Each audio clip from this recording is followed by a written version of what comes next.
All right, so I'm still kicked out of the house and I'm walking around, and I was in this park down here and it's so beautiful. I thought what I'll do is I'll just share it with you too. Check it out. See, this is one of the things I do love about Canada. Don't get me wrong, I love the bushveld and the Free State's rolling hills and stuff. Those are great, but these beautiful old growth, well, this, I guess, I don't know if this is old growth, but these beautiful forests, big trees and shadows and plants below, it is just so stunning. This is the little park just below our house. One thing about West Vancouver and North Vancouver, and I suppose a big part of Canada, is that everywhere you've got this open spaces and parks. It's just absolutely amazing. You feel different, you know. I'm going to take off my shoes right now and sit there and do a bit of grounding, I think. This is such a cool place. Morning. Hi. Here's the lookout point we were looking for. Somebody left their jacket. Interesting. Check at this. I mean, it is beautiful out here. We got the bridge and Stanley Park and everything over there. It's stunning to come out here.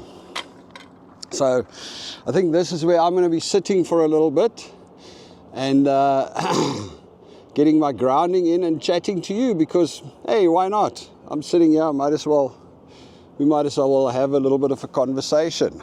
Let me get it all set up and then we take it from there.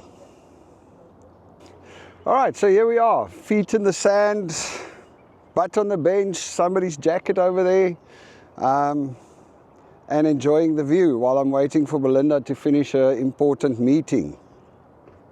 So first thing I want to ask you is let me know, do you prefer it like this? Do you want to see me when I talk to you, or would you rather be looking at the same view I'm looking at? Because I can tell you what, it's bloody stunning actually. Wow, you can see far today. I can see the mountain tops, the snowy mountain tops on the island over there. It's amazing. It makes you sad that you have to sit at a desk in an office and miss days like these outside. Well, I suppose it's also a dying breed. Lots of people don't enjoy the outdoors. Like Connor, for instance, he's like, yeah, I'm not an outdoors person. I don't like the outdoors. He likes being inside. I don't fathom it at all. To me, this feels right, feels amazing. All right, so what shall we talk about today? One of the questions I get asked often is, what's it like to live in West Vancouver?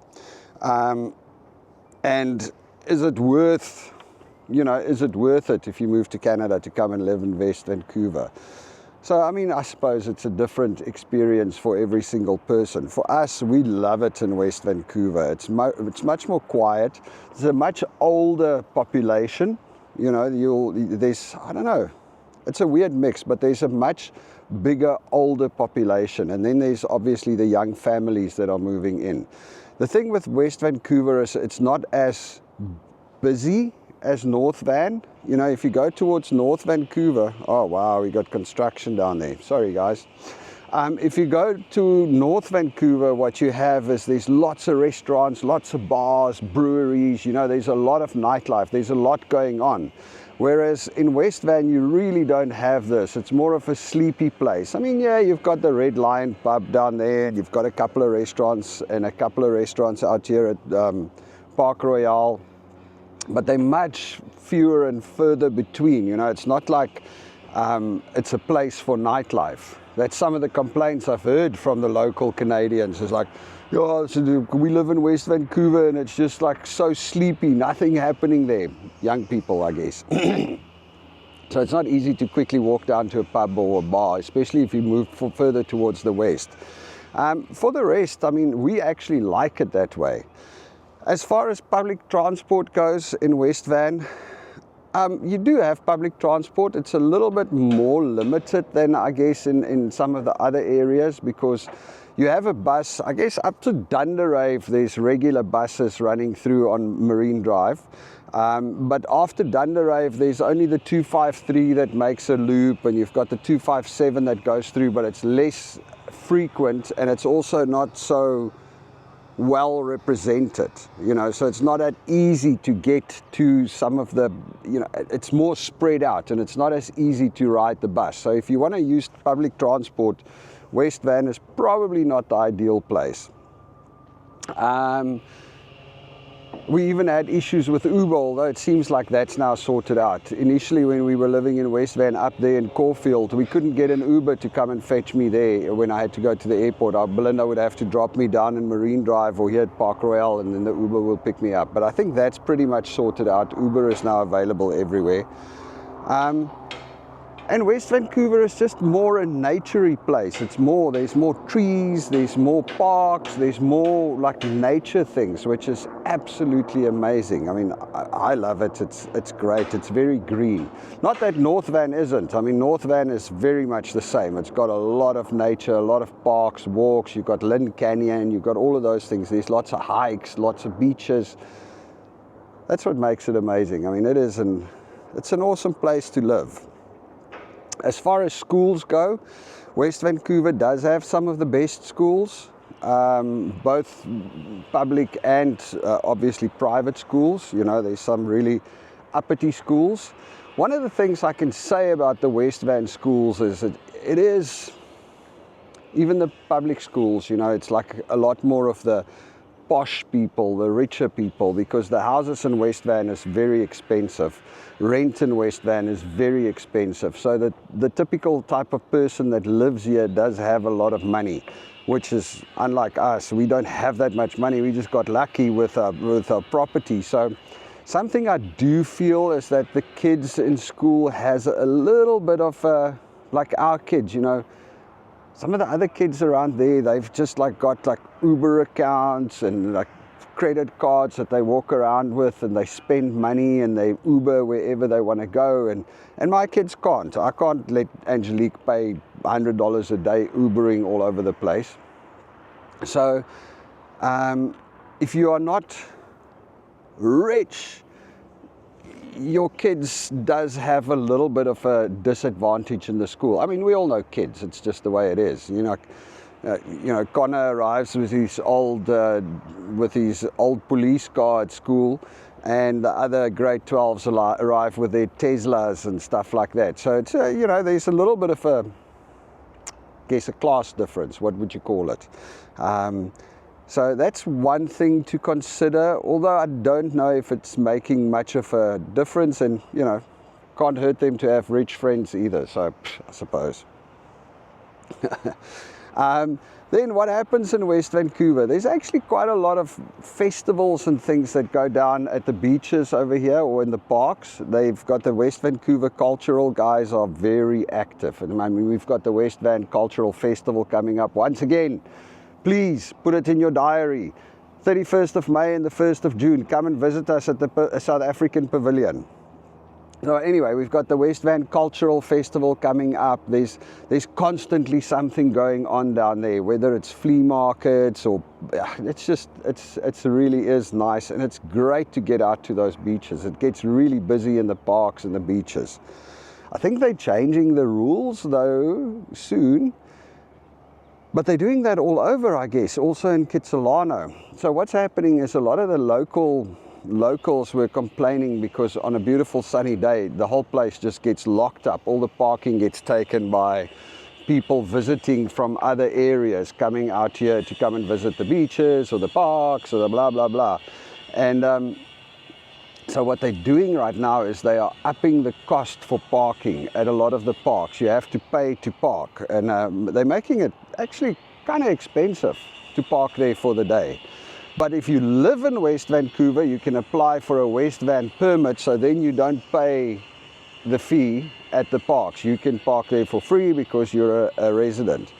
And I believe, I'm not 100% sure, but I believe I heard that they're doing that in Kitsilano on that side now as well. So where residents can park for free. It's weird how we've gone from a world where people encourage tourists to come to a world where people are going, hang on a second, there's a little bit too many of you. We should actually start making less. We want less of you around. Crazy. Ebbs and swings, you know, that's how it goes. Everything in life is like a big pendulum. It moves this way and then that way and then this way and then that way, and it never stops in the middle, which would have been the perfect balance. Anyway, so what else can I tell you about living in West Vancouver? Well, most of the shopping, most of everything in West Vancouver happens at Park Royale, which is a great shopping center. There's a whole lot of stores there. There's a great food court, all the banks, everything is down there. And then you've got the different sections. You've got Ambleside, which has got a couple of restaurants and a couple of art galleries and banks and shops and stuff. And then you've got, after that, Dunderave, which has got places. And then you've got Horseshoe Bay and Caulfield. You've got a small little shopping center. But I'd pretty much say beyond Dunderave, the next town center is Horseshoe Bay, and that's also just like a tiny one. There's not a lot going down that way, store-wise. When we lived in Caulfield, we shopped at two shops. We shopped at Safeway in Caulfield, and sometimes we would go down to Dunderave and shop at the IGA there, although IGA is extremely expensive. It's so weird. So currently, I don't even know if it's still on. Currently, there's a boycott City Market, Loblaws owns City Market. There's a boycott Loblaws because people are saying Loblaws has got too many stores and they're controlling the market and everything. So there's this movement of people that are trying to boycott Loblaws, or all the boycott all the Loblaws stores like City Market and whichever stores they own. The crazy thing though is that Loblaws, or City Market down here, is 30% cheaper than the IGA over there. And then people are complaining because Loblaws are cornering the market. They've got the most stores and they're becoming a monopoly, yet they're a cheap monopoly. I suppose I don't always understand the logic. I would rather boycott damn IGA for being 30% more expensive. I mean, at the end of the day, what counts more? The money in your pocket, or the money that you have to spend, or, you know, who's getting that money? If I can buy stuff cheaper at City Market, I would rather shop there. Anyway, sorry, got a little bit off track. The places to live in West Vancouver, you've got a bunch of apartment buildings out there in Ambleside and down in Dunderave. So along the beach, there's quite a few apartment blocks. A lot of them are much older. You know, it's really old apartment blocks. They've been around for a while, and they're going for a pretty penny. I think it's pretty expensive to rent out there. And then up in British Properties against the mountain, they are building a few more apartment buildings. The rest of the properties out here are generally single family homes, so really big houses. Although a lot of these houses have got those basement suites, you know, where you have one house on top of another house pretty much. Used to be big old houses and people would come and convert the bottom to a basement suite, so in a self-sustainable, self-controlled house. And then they would rent that out. It's still one of the things that's the weirdest for us as South Africans. Belinda well, me too. We just can't get around to it. I cannot hire a basement suite or an upper floor and have somebody else living in the same house. I mean, it's the same as apartment living, I suppose. I suppose if you just get your head around it, it's not that harsh or not that difficult, but still, you know, that's it's one thing that's funny. A lot of South Africans find that funny, that I suppose we are super security conscious. It's like having somebody else in your house. That's funny. Anyway, so yeah, lots of big old houses. Oh, one thing about West Vancouver is the traffic patterns change, like, man, on a weekly basis. Because it's a very old area, there's a lot of changes that needs to happen all the time, you know, so they're upgrading the water, they're upgrading the sewerage, they're upgrading the electricity, they're putting in fiber optic cable, they're putting in this, they're putting in that. So every week it's almost a sport here in our area to try and guess which roads are going to be dug up next and which roads are going to be closed next, because it's just constant. You know, you drive down to school and suddenly, oh, sorry, you can't drive down this road. It's shut down because they're doing road work. So they're putting in new water pipes. And then tomorrow or next week you go up there and then that road is closed. So it's actually quite funny how they shut everything down. So it's one thing that you got to live with. It happens. Up here, the roads are fairly narrow also. Yeah, where we are on the Sentinel Hillside, driving around can become a bit of a burden because the roads are very narrow and a lot of people park on the roads, especially when they do construction like they're doing down here, hence the grinder in the background constantly, which is not the ideal thing for sitting out here and watching the view. Anyway, so yeah, some of the roads are very narrow and people park on the road, but I feel like that's mostly around Sentinel Hill and the lower areas here, Ambleside and Dunderave, where that happens a little bit. When you move up Caulfield and further west and up to British properties, you don't really have much of that. You know, it was built later and also bigger houses, so people have driveways. I think over here on Sentinel Hill, the problem is some of these driveways on these old houses are so scary that people just actually don't want to drive down their driveway. They'd rather just park in the road. But yeah, so it's something to be cognitive of.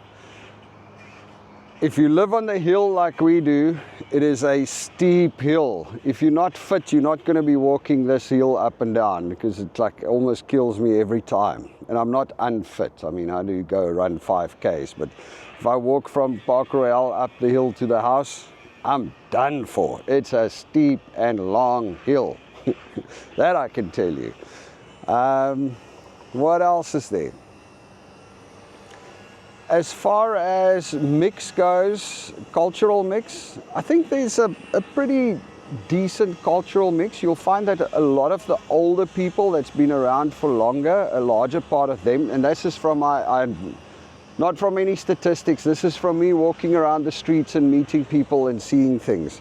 A lot of the older people over here are Canadians, you know, or they've been here for a very long time. They're Canadians, they bought their house long ago, and they are, you know, they're Canadians. And then there's a couple of older Chinese and older other races, other cultures around here. So not a lot. I think the bulk are older Canadians. And then of the younger people, you have a bit more of a cultural mix. There's a lot of people from Iran around in this area. I mean, there's a couple of stores, actually Persian stores specifically. So there's a lot of Persians around. There are a few South Africans living in West Vancouver. Actually, a fair amount of South Africans living in West Vancouver. There's a lot of Chinese. There's a lot of, I guess, Korean. There's a Japanese shop down there. I mean, there wouldn't be a Japanese shop if there's not a bunch of Japanese living around here. So yeah, there's a good big cultural mix around here. But most of the older folks are Canadian, though. More of the younger ones are different cultures. Russians, there's a bunch of Russians. So yeah. As for speaking about the older folk, it's actually, wow. It's actually quite interesting. I mean, I picked up some furniture off the side of the road again yesterday. Oh, this was on the other side, admittedly. But something that seems to be happening quite often is, you know, you have like our neighbor, she's an old lady. Her kids are not in Canada anymore. I think her one kid lives in the US and one lives in Europe somewhere. Oh, it's Belinda. I suppose she's done with her meeting. I'll call her now. So that means I'm going to have to cut this short. Anyway, so the last thing I wanted to say is a lot of the older people, they live and they own these big houses. Even the lady that, the house that we live in now, there was this lady that lived there. She's been there forever with her and her husband. And then her husband passed away. Then she had a bad fall and she hurt her hip, and then what happened was they put her on opioids and she got addicted to opioids, and she lived there, and I don't know about her kids. I don't think she had any kids. And eventually they had to break down the door to take her out to some institution to go look after her there. And that's when the house got sold. So there's a lot of older people over here that don't have kids that are going to come and live over here. And oftentimes what happens is you would drive by and you would see suddenly somebody's got a bunch of free stuff on the side of the road, and generally what that means is the older resident has passed away, and now the child has come out, and what are you going to do with all the furniture and stuff? You're not going to take all your mom's furniture all the way to UK or to wherever you are living now. So people just put them out on the road. First they try and sell a few on Facebook, and then they put them out on the road and be done with it. It's actually so sad, really, eh? To think that you've collected all of this stuff that means so much to you, and when you die, your kids are like, I don't want this stuff, I'm just going to hand it away. All right, folks, we now have a leaf blower starting over there. One thing about West Vancouver, it does have a bit of a noise problem because there's always old houses that they are working on. These leaf blowers drive me nuts. And then you do hear the highway up there all the time. So it's not a quiet place. All right, I gotta run. Belinda's done. Let me go work. Have an absolutely beautiful day, folks. Cheers.